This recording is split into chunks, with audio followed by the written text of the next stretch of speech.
কেতিয়া দিব তোমালোকৰ মেট্ৰিক পৰীক্ষাৰ ৰিজাল্ট বহুত ষ্টুডেণ্টছে সুধি আছিলে যে তোমালোকৰ মেট্ৰিক পৰীক্ষাৰ ৰিজাল্ট কেতিয়া দিব আৰু বহুত ষ্টুডেণ্টছে এইটো ভাবি পেলাই তোমালোকে টেনশ্যন আছে যে তোমালোকৰ ৰিজাল্ট এতিয়া কি হ'ব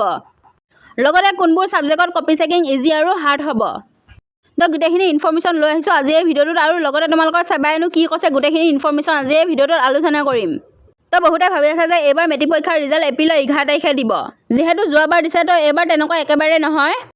তো এইবাৰ তোমালোকৰ কপি চেকিং 20 ডেজত শেষ কৰিব দিছে তো তোমালোকৰ বৰ্তমান কপি চেকিং চলি আছে কিন্তু তো বহুতে ভাবি আছে যে যোৱাবাৰ মেট্ৰিক পৰীক্ষা 11 এপ্ৰিলত দিছিল তো এইবাৰো 11 এপ্ৰিলত দিব নেকি তো কথাটো তেনেকুৱা একেবাৰে নহয় যেহেতু তোমালোকৰ এইবাৰ ইলেকশ্যনো আহি আছে তো সোনকালে যিমান সোনকালে পাৰে তোমালোকৰ ৰিজাল্ট দিবলৈ চেষ্টা কৰিব আৰু এইবাৰ তোমালোকৰ ৰিজাল্ট অকমান আগতীয়াকৈ দিব তো তোমালোকৰ ৰিজাল্ট কেতিয়া দিব কি প্ৰচেছ চলি আছে আৰু বৰ্তমান কোনটো প্ৰচেছ চলি আছে গোটেইখিনি কথা আলোচনা কৰিম আৰু লগতে আলোচনা কৰিম তোমালোকৰ কোনটো ছাবজেক্টত কপি চেকিং ইজি আৰু হাৰ্ড হ'ব তো যদিহে তোমালোকে ফাৰ্ষ্ট এণ্ড ৰিয়েল ইনফৰমেশ্যনবোৰ বিচাৰা তেতিয়াহ'লে আমাৰ এই চেনেলটো ছাবস্ক্ৰাইব কৰি থৈ দিবা যিসকল ষ্টুডেণ্টছে এতিয়ালৈ চেনেলটো ছাবস্ক্ৰাইব কৰা নাই তো ইয়াতে তোমালোকে চাব পাৰা তোমালোকৰ কপি চেকিং 3টা প্ৰচেছত হয় তো ফাৰ্ষ্ট তোমালোকৰ কপি চেকিং কৰা হয় তাৰপিছত এৰেঞ্জমেণ্ট কৰা হয় আৰু শেষত টুইট ফ্ৰম এডুকেশ্যন মিনিষ্টাৰ শেষত তোমালোকৰ এডুকেশ্যন মিনিষ্টাৰলৈ টুইট কৰা হয় তো এতিয়া এটা মন কৰিবলগীয়া কথা যে সেইটো হৈছে তোমালোকৰ কপি চেকিং 20 ডেজত শেষ কৰিব দিছে তো বৰ্তমান তোমালোকৰ কপি চেকিং হৈ আছে যিটো সোনকালে শেষ হৈ যাব আৰু কপি চেকিং শেষ হোৱাৰ লগতে তোমালোকৰ এৰেঞ্জমেণ্ট ষ্টাৰ্ট হ'ব তো ইয়াত কি হ'ব তোমালোকে যিখিনি MCQত পাইছা আৰু থিয়ৰিত পাইছা গোটেইখিনি মাৰ্কছ মিলাই চোৱা হ'ব আৰু লগতে ইয়াতে গেছ মাৰ্কো দিয়া হ'ব যিসকল ষ্টুডেণ্টছে অকণমান মাৰ্কছৰ কাৰণে ফেইল কৰি দিছা আৰু এই গোটেইখিনি কাম যেতিয়া শেষ হ'ব তেতিয়া তোমালোকৰ এডুকেশ্যন মিনিষ্টাৰলৈ টুইট কৰা হ'ব আৰু এডুকেশ্যন মিনিষ্টাৰে তেতিয়া টুইট কৰিব যেতিয়া তোমালোকক ৰিজাল্ট দিব কিন্তু আগতীয়াকৈ টুইট কৰি নিদিয়ে এদিন দুদিনৰ আগত ৰিজাল্ট দিয়া আগত টুইট কৰি দিব আৰু চোৱা তোমালোকৰ যোৱাবাৰ মেট্ৰিক পৰীক্ষা 11 এপ্ৰিলত দিছিলে তো বহুতে কৈ আছে এইবাৰ 10 বা 11 এপ্ৰিলতে দিব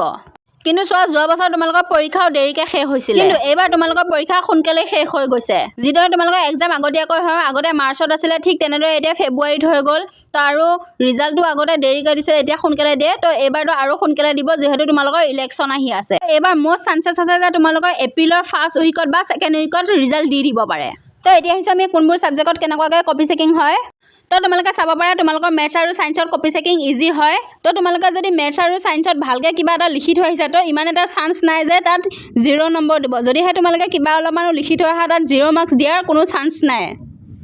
তো মেথছ আৰু ছায়েন্সত ষ্টেপ মাৰ্কিঙো দিয়া হয় তো মেথছ আৰু তোমালোকে ছায়েন্সত ফিজিক্স পাৰ্টত যদিহে তোমালোকে গিভেনটো লিখি থৈ আহা তেতিয়াহ'লে তোমালোকৰ 0 মাৰ্কছ দিয়াৰ কোনো চান্স নাই তাৰ পৰা অলপ হ'লেও কিবা এটা মাৰ্কছ দিবই তোমালোকে কিন্তু 0 নিদিয়ে তো মেথছ আৰু ছায়েন্সৰ ফিজিক্সৰ পাৰ্টটো কপি চেকিং ইমান এটা হাৰ্ড নহয় ইজিয়ে হয় তো এতিয়া আহিছোঁ আমি ছ'চিয়েল ছায়েন্স আৰু MILলৈ তো আছামিজ আৰু ছ'চিয়েল ছায়েন্সৰ কপি চেকিং কিন্তু হাৰ্ডকৈ হয় তো ছ'চিয়েল আৰু আছামিজৰ তোমালোকৰ কুৱেশ্যন লেন্থটো চাই কিমান দীঘলকৈ কুৱেশ্যনটো লিখিছা যদিহে 4 নম্বৰ কুৱেশ্যন এটা তোমালোকে 1 লাইন 2 লাইন লিখিছা তেতিয়াহ'লে তোমালোকে কিন্তু ফুল মাৰ্কছ নাপাবা কমকৈহে পাবা 1-2 মানহে পাবা তো আছামিজ আৰু ছ'চিয়েল ছায়েন্সত কিন্তু 4 নম্বৰ কুৱেশ্যনটোৰো বহুত লংকৈ এনচাৰটো লিখিব লাগে তেতিয়াহে ফুল মাৰ্কছ পায় আৰু লগতে আছামিজত কিন্তু হেণ্ড ৰাইটিংটো তোমালোকৰ চাই ভালকৈ লিখিছানে নাই কিমান পৰিপাটিকৈ লিখিছা তো সেইটোতো তোমালোকৰ মাৰ্কছ দিয়া হয় যদিহে তোমালোকে পৰিপাটিকৈ নাই লিখা তেতিয়াহ'লে তাৰপৰা মাৰ্কছ কাটে তো তোমালোকৰ ছ'চিয়েল ছায়েন্স আৰু আছামিজতে হাৰ্ড চেকিং হয় তো এতিয়া আহিছোঁ আমি ইংলিছলৈ তো ইংলিছত তোমালোকৰ মিডিয়াম চেকিং হয় তো এতিয়া বহুতে ক'ব যে ইংলিছতো হেণ্ড ৰাইটিংটো ভাল লাগে নেকি তো তেনেকুৱা নহয় তো ইংলিছত অলপ মানে কি স্পষ্টকৈ বুজি পোৱা হ'ব লাগিব যাতে এক্সামিনাৰে বহীখন চালে বুজি পায় তো আখৰবোৰ ইমান এটা ভাল নহ'লেও হ'ব কিন্তু স্পষ্ট হ'ব লাগিব আৰু এটা হৈছে স্পেলিং মিষ্টেক যদিহে তোমালোকে লিখোঁতে বহুতবোৰ স্পেলিং ভুল কৰিছা তেতিয়াহ'লে তোমালোকে কিন্তু ইমান এটা মাৰ্কছ নাপাবা তো ইংলিছত আকৌ এটা কথা যদিহে তোমালোকে এটা শব্দ লিখিছা তাৰে এটা স্পেলিং যদি মিষ্টেক হৈছে তো ইংলিছত কিন্তু ইমান এটা ধৰি থকা নহয় সেইটোত কিন্তু মাৰ্কছটো দি দিয়া হয় কিন্তু আছামিজত তেনেকুৱা নকৰে আছামিজত যদি তোমালোকে এটা শব্দ লিখিছা সেই শব্দটো যদি এটা স্পেলিং মিষ্টেক হৈছে তেতিয়া সেই গোটেইটো শব্দ কাটি দিয়ে কিন্তু ইংলিছত আকৌ তেনেকুৱা নকৰে ইংলিছত শুদ্ধকৈ দি দিয়ে তো এতিয়া আহিছোঁ আমি ইলেক্টিভ ছাবজেক্টলৈ তো ইলেক্টিভটো তোমালোকৰ ইজিয়ে কপি চেকিং হয় তো ইলেক্টিভত তোমালোকে গোটেইখিনি কুৱেশ্যনৰ এনচাৰ এটেম্প কৰি থৈ আহিব লাগে আৰু তোমালোকে যদি গোটেইখিনি এটেণ্ড কৰি আহা তেনেহ'লে নিশ্চয় মাৰ্কছ পাবা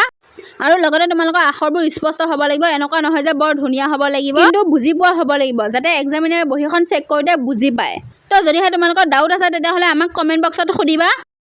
আমি তোমালোকক যিমান পাৰোঁ ডাউটবোৰ ক্লিয়াৰ কৰিবলৈ চেষ্টা কৰিম